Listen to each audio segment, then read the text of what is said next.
Seguimos por aqui, 16 de maio de 2023, o dia após uma reunião tão importante, do novo teto de gastos. Vamos a ele, então, o menino dos olhos, o novo teto de gastos, que o governo agora está chamando de um jeitinho mais chique de regime fiscal sustentável. O governo, pessoal, topou colocar algumas regrinhas ou algumas observações no texto para que esse assunto seja aprovado dentro do Congresso. É tipo assim, se não tiver tais detalhes, o Congresso não vai aprovar. Eles foram ali remendando tudo. Lembrando aqui que ainda pode ser alterado, tá? Durante a tramitação, mas a gente separou aqui alguns aspectos para que você possa compreender, junto com a gente aqui na CNN. Beleza, bora lá. De acordo com o texto, se as metas de resultado primário não forem seguidas, sanções, assim digamos, punições serão aplicadas. No primeiro ano desse, assim digamos, descumprimento da regra, o governo estaria proibido de fazer contratação, de dar aumento de salário. A criação de auxílios, despesas, benefícios fiscais e subsídios também estaria limitada.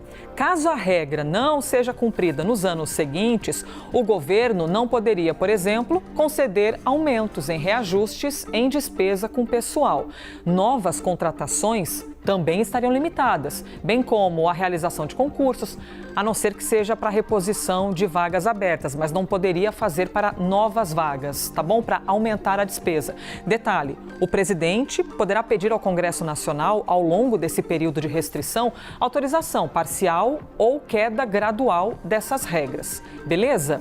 Mais um aspecto que a gente traz aqui para você, é importante destacar que as limitações de reajuste não se aplicam ao salário mínimo, não se aplica aos reajustes do salário mínimo decorrentes das diretrizes instituídas em lei de valorização do salário mínimo. A gente está falando aqui de uma bandeira muito potente da campanha de Luiz Inácio Lula da Silva. Então, propuseram no texto que não houvesse a aplicação em cima do salário mínimo, para você não ter uma imprevisibilidade e manter alguma estabilidade maior desse valor.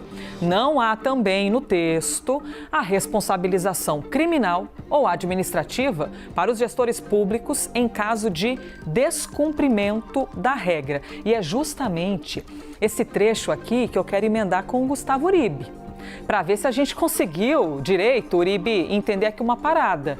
Tem uma regra, aí o gestor público não segue a regra. E o que acontece com o gestor que não seguir? Nada, assim, o que pode acontecer na vida real com esse gestor que não puser em prática, se não vira um teto de gastos como antes, que era o tempo inteiro estourado? Um teto, na verdade, cheio de buracos. O gestor público fica limitado pelos gatilhos. Por exemplo, não pode conceder benefícios fiscais, não pode conceder novos auxílios assistenciais, não pode fazer novos concursos. Mas a responsabilidade era uma questão que Arthur Lira, presidente da Câmara dos Deputados, vinha defendendo.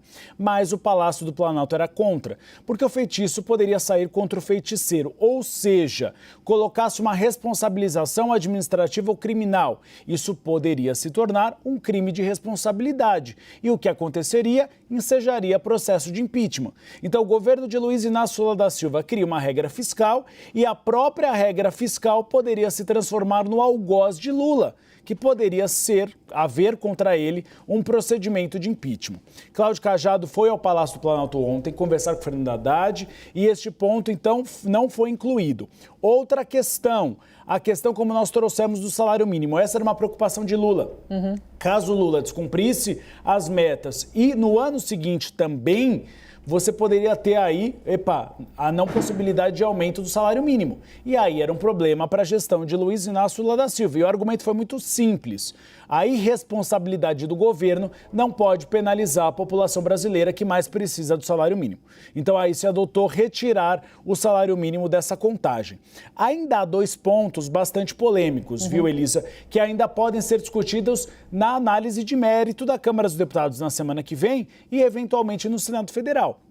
Porque esse projeto de lei precisa ainda passar pelo Senado Federal. Um deles é a capacidade de gastos. O que diz o projeto? Que o crescimento real dos limites da despesa primária, ele não será superior a 2,5% do produto interno bruto. O que criticam os partidos de esquerda? Se a arrecadação for maior, por que o governo não pode gastar mais do que 2,5%? Porque a capacidade de investimento não pode ser maior. Essa é uma crítica feita pelos partidos de esquerda. O PSOL já disse que vai brigar por uma alteração em plenário. Só que o PT ontem teve uma conversa com Fernando Haddad e Fernando Haddad levou uma espécie de cartinha de Luiz Inácio Lula da Silva. Uma mensagem a Gleisi Hoffmann, presidente nacional do PT, para que o PT não crie problemas, porque caso você tenha contestação de um dos pontos, pode fazer com que o novo arcabouço fiscal não vá adiante. Então é melhor que, mesmo que tenha opiniões contrárias, o projeto de lei continue. E um segundo ponto polêmico. Alguns partidos do Centrão defendem que você inclua na proposta a possibilidade de que, quando haja um aumento da arrecadação pública, você tenha um aumento também do montante de emendas parlamentares. Aí é o apetite do bloco do Centrão. Aí tu chegaste num negócio que é bem problemático. Que a gente conhece. Então, assim, aumentou a arrecadação, pode ter mais dinheiro para os parlamentares?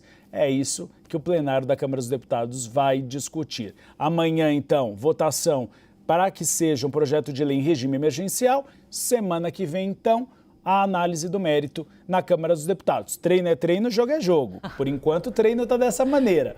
Vamos ver como será o jogo no plenário da Câmara dos Deputados. Pois é, pode ser que tudo isso que a gente acabou de expor aqui no telão sofra várias mudanças e, de repente, o governo federal não consiga defender aquilo que quer ou, de repente, o Congresso tenha de abrir mão de alguns aspectos. Quem está com a bola nos pés é Lula ou Arthur Lira? Essa pergunta eu deixo para você mais para frente, hein, Gustavo Uribe?